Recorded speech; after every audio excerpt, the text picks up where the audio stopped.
బంగారం తాకట్టులో చిక్కుకున్నప్పుడు అసలు ఏం చేయాలంటారు? చాలా మంది లోన్ ఎందుకు వెళ్తారండి? ఫైనాన్షియల్ నీడ్ కోసం వెళ్తారు. ఆ లోన్ బర్డెన్ని క్యారీ చేస్తూ మంత్లీ ఇంట్రెస్ట్ పే చేస్తూ చాలామంది ఇబ్బందులు పడుతున్నారు. సో వాళ్ళ కోసమే మనం ఒక సొల్యూషన్ తీసుకొచ్చాము. ఏంటంటే లోన్ డాక్యుమెంట్ చూసి మనము లోన్ క్లియర్ చేస్తాము. లోన్ డాక్యుమెంట్ చూసిన తర్వాత respective NBFC or pawn broker దగ్గరికి మనం వెళ్ళి ఫిజికల్గా వెరిఫికేషన్ చేస్తాము along with the customer. So మనకి దీంట్లో 2 థింగ్స్ తెలుస్తాయి. ఒకటి genuinity of the document, second వచ్చేసి అవుట్ స్టాండింగ్ లోన్ ఎంత ఉంది.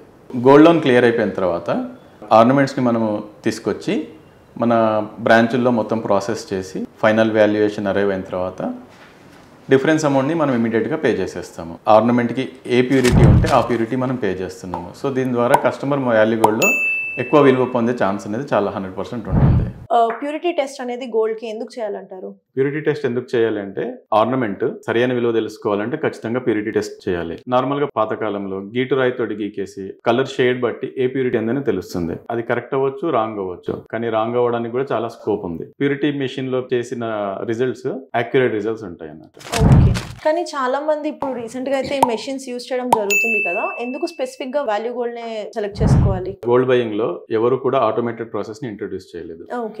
మిషన్ ప్యూరిటీ టెస్ట్ చేసిన తర్వాత ఆ రీడింగ్స్ మన సాఫ్ట్వేర్ డైరెక్ట్ గా పిక్ చేసుకుంటుంది. సో మన పర్సన్ ఎవరు కూడా మాన్యువల్ గా ఎంట్రీ చేయడానికి స్కోప్ లేదు. సో మీకు చాలా చోట్ల ప్యూరిటీ టెస్ట్ చేసిన తర్వాత ఆ రిజల్ట్స్ మీకు చూపించరు, కానీ మన దగ్గర customer back side of the counter వచ్చి కూడా తన ప్యూరిటీ ఎంత ఉంది ఏంటి అనేది చూసుకోవచ్చు. అండ్ దాంట్లో ట్యాంపరింగ్ ఏం లేకుండా ఏ ప్యూరిటీ ఉంటే ఆ ప్యూరిటీకి మేము విలువ కట్టి ఇస్తున్నాం అన్నట్టు. అండ్ మన దగ్గర ప్యూరిటీ టెస్ట్ ఫ్రీగా కూడా చేసుకోవచ్చు. సో 90% మంది బంగారం అమ్మేటప్పుడు ఈ తప్పులు చేస్తున్నారు. సో ఆ బంగారం అమ్మేటప్పుడు ఎలాంటి జాగ్రత్తలు తీసుకోవాలి అంటారు? ఎవరైనా బంగారం అమ్మేటప్పుడు 3 విషయాల్లో చాలా జాగ్రత్తగా ఉండాలండి. ఒకటి వెయిట్ చూసుకోవాలి, సెకండ్ వచ్చేసి ఆర్నమెంట్ ప్యూరిటీ ఏముందనేది, తర్వాత ఏ రేట్కి అమ్ముతున్నారు అనేది. వెయిట్ అన్నప్పుడు చాలా మంది స్టోన్ వెయిట్తో సహా వెయిట్ చూసి కొనడానికి చూస్తుంటారు, కానీ ఆర్నమెంట్లో ఎంత స్టోన్ ఉందనేది ఎవరు చెప్పట్లేదు అన్నట్టు. స్టోన్ రిమూవ్ చేసి ఆర్నమెంట్ వెయిట్ ఎంత ఉందనేది, నెట్ వెయిట్ ఆఫ్ ఆర్నమెంట్ చూసి అమ్మితే మనకి మన బంగారానికి యాక్చువల్ వెయిట్ ఎంత ఉందో అంత విలువ మనం తీసుకోవచ్చు. ఓకే, ప్యూరిటీ అనేసరికి ఏ ప్యూరిటీ ఉంది. సో చాలా మంది మాన్యువల్ టెస్టింగ్ పద్ధతుల్లో ఏ ప్యూరిటీ ఉందనే చెప్తారు. XRF machine technology, German technology తోటి చెక్ చేస్తే కనుక మనకి యాక్చువల్ ఆర్నమెంట్ ప్యూరిటీ ఎంత ఉందని తెలుస్తుంది. సో చాలా మంది మోసపోయేది ఈ 2 మేజర్ విషయాల్లో. రేట్ అనేది మార్కెట్లో ఏ రేట్, ఎవరు ఎక్కువ రేట్ ఇస్తున్నారు, ఈ రోజు మార్కెట్ రేట్ ఎంత ఉంది, మనం ఏ రేట్కి అమ్ముతున్నాము అనేది చూసుకొని అమ్మితే కనుక నష్టపోవడం అనేది ఉండదు దాంట్లో. ఓకే.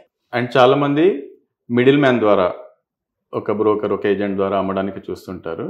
అది అవాయిడ్ చేస్తే కనుక మిడిల్ మ్యాన్ కమిషన్ కూడా డైరెక్ట్ కస్టమర్కి అనేది వెళ్తుంది. అయ్యో, నేను నా బంగారం అమ్మేస్తున్నా, అసలు నేను తప్పు చేస్తున్నానా కరెక్ట్ చేస్తున్నానా అని మీరు కూడా డౌట్ ఫీల్ అవుతున్నారా? సో ఈ వీడియోలో తెలుసుకుందాం. సార్, బంగారం అమ్మడం అసలు తప్పంటారా? అసలు కాదండి. మీ బంగారం మీరు అమ్ముకోవడం తప్పే కాదు. అంటే ఒకప్పుడు మనం బంగారాన్ని బయటికి తీసుకెళ్ళాలి, లాకర్లో పెట్టాలంటేనే చాలా మంది హెసిటేట్ చేసేవాళ్ళు. అంటే బ్యాంక్లో ఉన్న మన లాకర్ నుంచి బ్యాంక్ లాకర్లోకి వెళ్ళింది, అంటే గోల్డ్ లోన్స్కి వెళ్ళింది.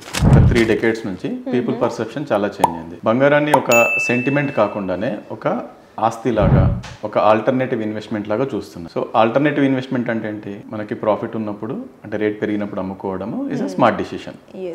బంగారం మనకి ఒక ఆసరాలాగా, మన ఆర్థిక అవసరాలకి ఆసరాలాగా నిలుస్తుంది. ఇయర్ ఆన్ ఇయర్ మనం చూస్తుంటే రేటు 11 to 12% హిస్టారికల్గా పెరుగుతుంది. సో మనం ఫైనాన్షియల్గా ప్రాబ్లంలో ఉన్నప్పుడు బంగారాన్ని అమ్మి మనము టెన్షన్ ఫ్రీ అవ్వడం అసలు తప్పే కాదు. That is a smart decision అవుతుంది. బంగారం అమ్మే ముందు ఈ రూల్స్ ఫాలో అవ్వాలని మీకు తెలుసా? తెలియకపోతే ఈ వీడియోని ఎండ్ వరకు చూసేయండి. బంగారం అమ్మే ముందు 5 టైటన్ రూల్స్ ఖచ్చితంగా ప్రతి ఒక్కరు తెలుసుకోవాలండి. ఫస్ట్ వన్, రేట్ గురించి మాట్లాడాము. అమ్మేటప్పుడు మన ప్యూరిటీ ఎంత చెప్తున్నారు, వాళ్ళు యాక్చువల్ ఆర్నమెంట్కి ఎంత ఆఫర్ చేస్తున్నారు. సో ఈ కైండ్ ఆఫ్ ప్రాక్టీస్ మార్కెట్లో చాలా ఉంది. సో మనం అది చేయట్లేదు. అది ఆర్నమెంట్ రేట్ వచ్చేసరికి చాలా మిస్గైడ్ చేసి లోయెస్ట్ రేట్ అనేది కస్టమర్కి ఇస్తున్నారు. అదే 24 క్యారెట్ రేట్ అంటే అది 100% ప్యూరిటీ. ఓకే.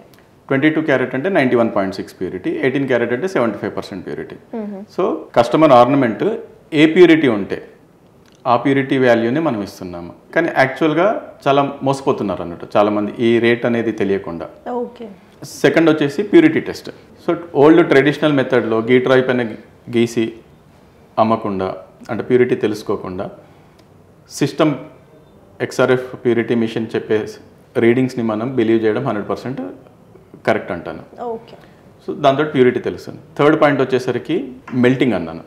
గోల్డ్ మెల్టింగ్ చేసినప్పుడు మీ యాక్చువల్ బంగారం ఏ ప్యూరిటీ ఉందని తెలుస్తుంది.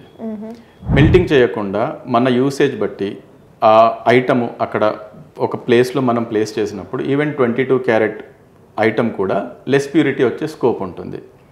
అది కస్టమర్కి తెలియదు. కానీ ఇవాల్యుయేట్ చేసే పర్సన్కి ఎక్కడ ఐటమ్ ప్లేస్ చేస్తే ప్యూరిటీ మిషన్లో ప్లేస్ చేస్తే లో ప్యూరిటీ వస్తుందని తెలుస్తుంది. అదే ప్లేస్ చేసి తక్కువ విలువకే కస్టమర్స్ దగ్గర నుంచి చాలామంది ప్లేయర్స్ కొంటున్నారు. సో మెల్టింగ్ వల్ల గోల్డ్ ఐటము హోమోజీనియస్ ప్యూరిటీగా మారుతుంది. అప్పుడు ఏమవుతుందంటే మెల్టింగ్ చేసిన గోల్డ్ ఎట్ ఎనీ ప్లేస్ చూసినా సో మీకు సేమ్ ప్యూరిటీ రిజల్ట్స్ అనేవి వస్తాయి. అండ్ మీరు ఆర్నమెంట్ని యాజ్ ఇట్ ఈజ్ అమ్మేస్తే మెల్టింగ్ చేయకుండా మీ ప్రీషియస్ స్టోన్స్ అనేవి వెళ్ళిపోతాయి. సో వాళ్ళది రీయూజ్ చేసుకోవచ్చు. మీరు రీయూజ్ చేసుకునే స్కోప్ మీకు ఉండదు. అదే మన దగ్గర మనం స్టోన్ రిమూవ్ చేసి ఆ ప్రీషియస్ స్టోన్స్ కస్టమర్ కలెక్ట్ చేసేసుకోవచ్చు. ఫోర్త్ వన్ వచ్చేసి ఇన్స్టెంట్ పేమెంట్. మనం హాఫ్ అన్ అవర్ 2 hours ఆగండి అని కూడా చెప్పట్లేదు. సో కస్టమర్కి ఇన్స్టెంట్గా పేమెంట్ వెళ్తుందా లేదా ఆ ప్రొవిజన్ మనం ఇస్తున్నాం వాల్యూ గోల్డ్లో. ఫిఫ్త్ పాయింట్ వచ్చేసరికి నో మిడిల్ మ్యాన్. సింపుల్గా ఆలోచించండి, ఎవరైనా ఒక మిడిల్ మ్యాన్ ఉన్నటువంటి ఫ్రీగా ఎందుకు సర్వీస్ చేస్తాడు? సో ఏదో ఒక బెనిఫిట్ తనకు ఉంటే తప్ప ఆఫర్ చేయడు కదా. సో మనం ఆ మిడిల్ మ్యాన్ ప్రాసెస్ అనేది తీసేసి డైరెక్ట్గా కస్టమర్ దగ్గర నుంచే కొంటున్నాం అన్నట్టు.